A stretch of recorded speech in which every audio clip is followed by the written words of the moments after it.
시편 7편입니다. 시편 7편 말씀입니다. 오늘은 졸틈을 안 드리겠습니다. 시편 7편입니다. 11절 807페이지입니다. 구약성경 807페이지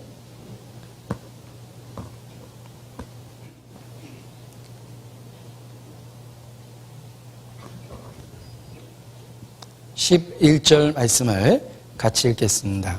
하나님은 의로우신 재판장이시며 매일 분노하시는 하나님이시로다. 자, 이거 역시 하나님의 거룩한 속성을 우리에게 나타내 줍니다. 하나님은 빛이시기 때문에 어둠을 미워하며 죄를 벌하신다는 겁니다. 하나님은 의로우신 재판장이십니다. 하나님은 매일 분노하시는 하나님이십니다.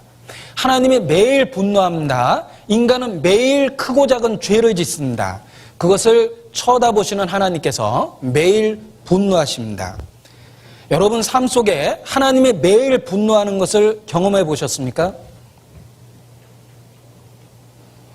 전혀 느끼지 못했습니다. 왜? 하나님은 매일 분노하셨지만 오래 참으셨습니다. 그러나 기억해야 될 것은 하나님이 영원히 참지 않는다라고 분명하게 말씀하셨습니다. 여호와는 노하기를 더디하시며 반드시 복수하신다라고 말씀하셨습니다. 하나님은 죄에 대해서 반드시 복수하십니다. 단지 하나님은 은혜로우시기 때문에 노하기를 더디하실 뿐입니다.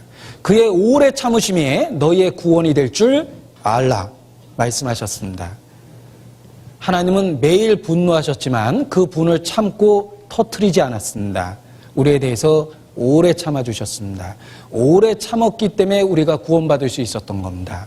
우리의 삶 속에서 옛날 그때 죄를 지었던 그 순간에 하나님을 모욕했던 그 순간에 하나님과 아무 상관없이 살았던 그때 여러분이 죽었어도 아무 문제가 없는 겁니다.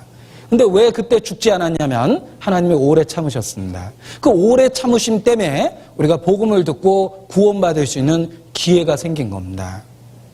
하나님은 매일 분노하십니다. 악에 대해서는 절대로 용납지 않으십니다. 단지 하나님은 오래 참으셨기 때문에 오래 참으시는 중에 우리가 구원 얻을 수 있는 기회를 얻게 된 겁니다. 우리가 구원받은 사건, 그날 그때를 한번 기억해 보십시오. 그리고 그 과거를 한번 돌이켜 보십시오. 우리의 과거 속에 하나님을 모독하고 하나님 앞에 얼마나 합당치 않은 순간이 자주 있었습니까? 그리고 죽을 뻔한 순간도 많았습니다. 그 범죄하던 그때 왜 죽지 않았습니까? 죽을 뻔하던 그때 왜 죽지 않았습니까? 바로 하나님은 오래 참으셨기 때문에 그러합니다. 하나님은 죄를 미워하고 분노하시지만 오래 참으실 만큼 사랑도 있으십니다. 그래서 시편 89편에 보면 시편 89편입니다.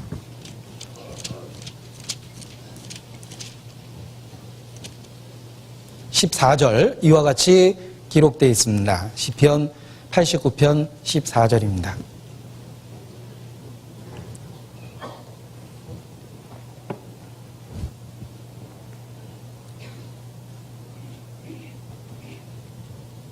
같이 읽어보죠.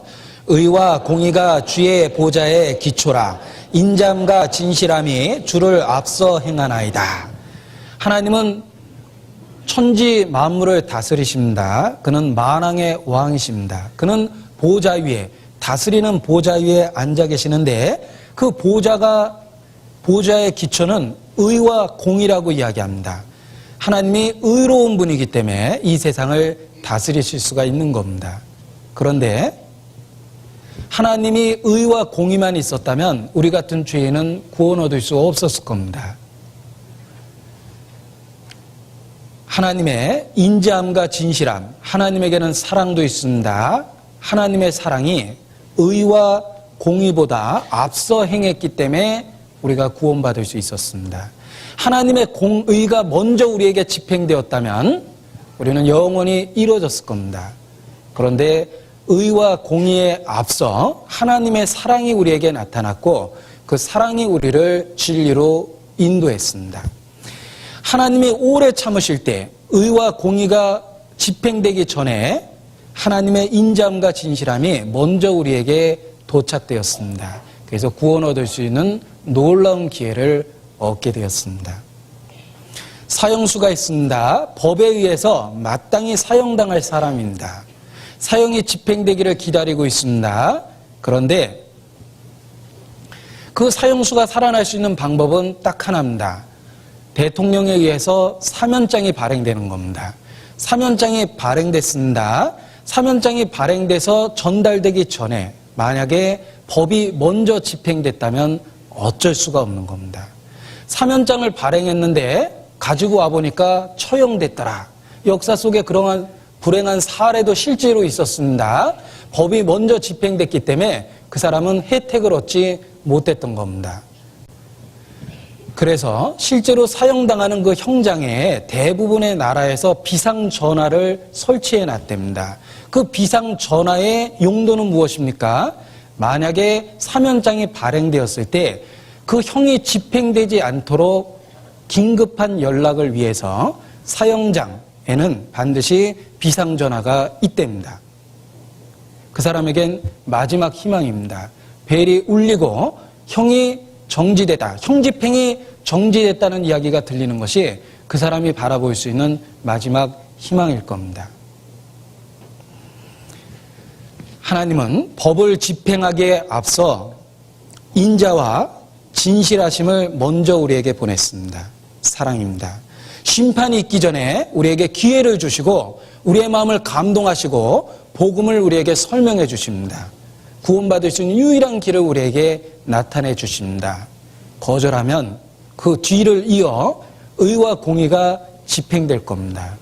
영원히 이루어지게 됩니다. 우리가 하나님을 찬양할 것은 그 법에 앞서서 하나님의 사랑이 우리에게 먼저 도착됐다는 것에 대해서 참으로 하나님께 감사드려야 된다고 생각합니다. 빛이신 하나님에게 하나님의 사랑이 있었고 그 사랑이 우리에게 먼저 표현됐습니다. 그래서 그 사랑으로 말미암아 우리가 구원을 얻게 됐습니다. 자, 하나님의 이와 같은 대조적인 속성이 있습니다. 하나님은 빛이시며 의롭고 공의로우십니다. 하나님은 사랑이십니다. 진실되시며 인자하십니다. 바로 빛과 사랑, 공의와 사랑이라는 이 두 가지가 하나님의 대표적인 속성입니다.